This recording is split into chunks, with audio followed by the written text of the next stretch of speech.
Thank you very much, Mr. President. Ladies and gentlemen, good evening. Assalamu alaikum. Lovely to see you all here tonight. We are having a very entertaining night, are we not, with some very interesting things being said from the other side of the house tonight. Let me begin by saying, as a Muslim, as a representative of Islam, I would consider myself an ambassador for Islam, a believer in Islam, a follower of Islam and its Prophet. So, in that capacity, let me begin by apologizing to Anne-Marie for the Bali bombings. I apologize for the role of my religion and me and my people, for the killing of Theo van Gogh, for 7/7. Yes, that was all of us. That was Islam, that was Muslims, that was the Quran. I mean, astonishing claims to make in the very first speech tonight, on a day like today, where the Conservative Prime Minister of the United Kingdom is having to come out and point out that these kind of views are anathema. And I believe you're trying to stand for the Labour Party to become an MP in Brighton. If you do, and you make these comments, I'm guessing you'll have the whip withdrawn from you, but then again, UKIP's on the rise, they'll take you, the BNP, they might have something to say about your views. What Mehdi Hassan always does. By the way, just on a factual point, since we heard a lot about the second speaker, about how backward we Muslims all are, on a factual point, you said that Islam was born in Saudi Arabia. Islam was born in 610 AD. Saudi Arabia was born in 1932 AD. So you were only 1,322 years off. Not bad? Not bad start there. Talking of maths, by the way, a man named Al-Khwarizmi was one of the greatest mathematicians of all time, a Muslim, worked in the golden age of Islam. He's the guy who came up with not just algebra, but algorithms. Without algorithms, you wouldn't have laptops. Without laptops, Daniel Johnson tonight wouldn't have been able to print out his speech in which he came to berate us Muslims for holding back the advance and intellectual achievements of the West, which all happened without any contribution from anyone else other than the Judeo-Christian people of Europe. In fact, Daniel David Levering, the author of the Pulitzer Prize-winning historian and author of The Golden Crucible, points out that there would be no Renaissance, there would be no Reformation in Europe without the role played by Ibn Sina and Ibn Rushd and some of the great Muslim theologians, philosophers, scientists in bringing Greek texts to Europe. As for this being our university, I will leave that to the imagination as to who is our and who is there. I studied here too. An astonishing set of speeches so far making this case tonight.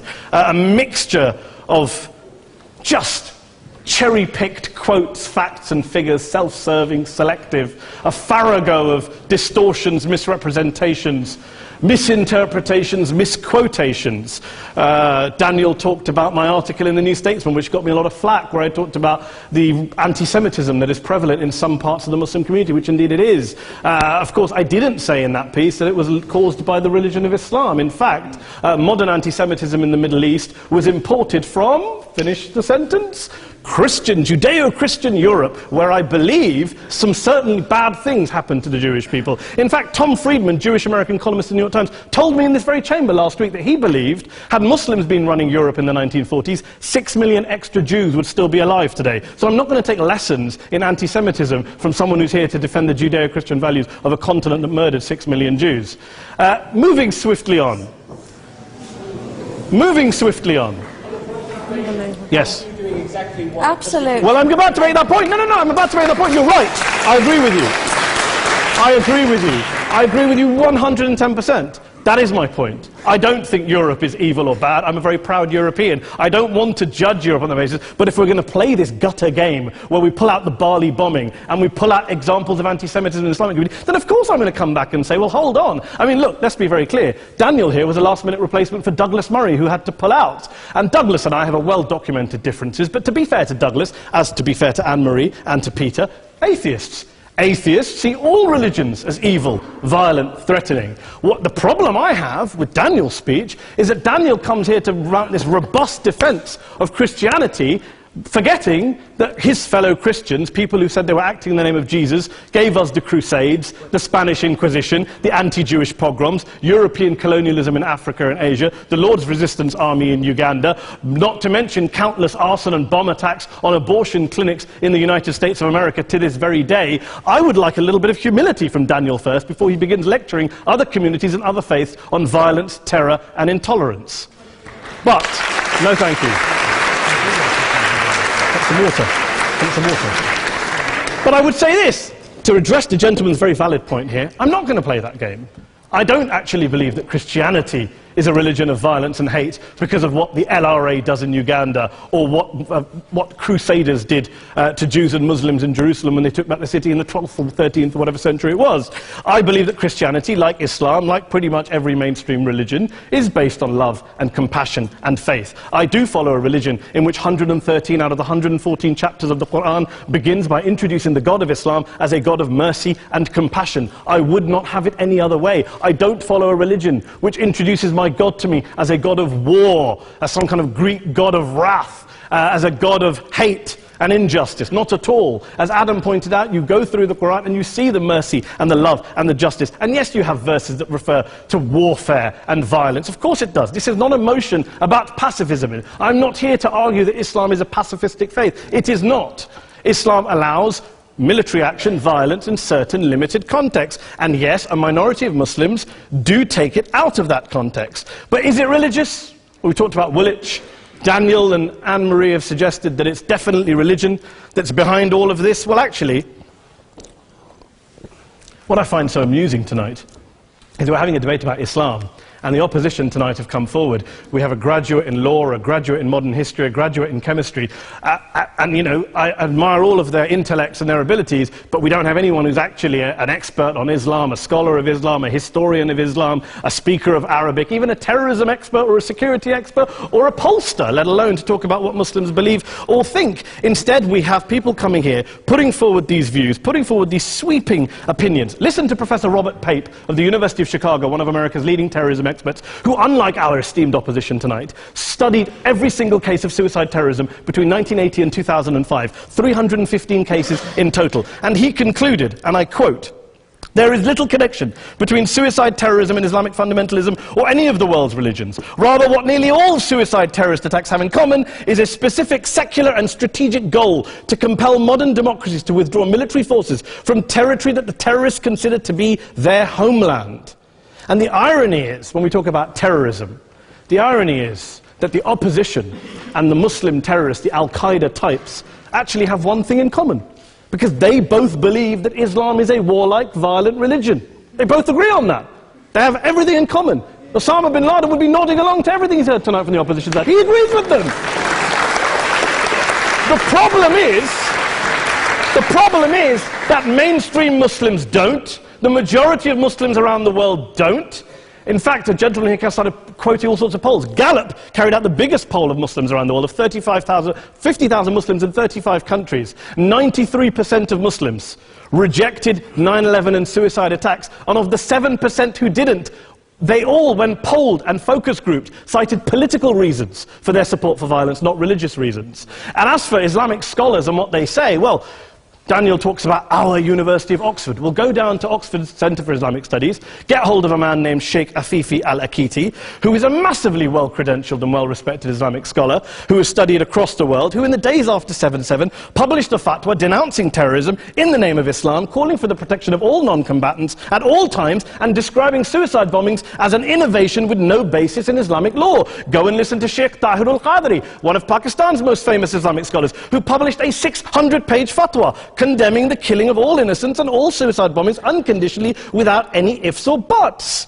There's nothing new here. This is mainstream Islam, mainstream scholarship, which has said this for years. You don't go out and kill people willy-nilly in the high street or anywhere else, on a bus or a mall, based on verses of the Quran that you cherry-pick without any context, any understanding, any interpretation, or any commentary. Point of information. Please. Well, it doesn't happen, apparently. I didn't say it doesn't happen at all. I never said it didn't happen. I don't blame Islam. Yes, it's a very good point. And a lot of us are campaigning against that. And we're campaigning against it in the name of Islam. We're campaigning against it in the name of various interpretations of Islam. Anne-Marie comes and scares us with her talk of Sharia law. I would like to see the book of Sharia law. It doesn't exist. People argue over what Sharia law is. And you empower the extremists by saying there is only one version. You empower them all. I don't believe you took any interruptions, Anne-Marie, so I think you should stay there for a moment. Here's what we're dealing with. Here's what we're dealing with. We are dealing, I took your point.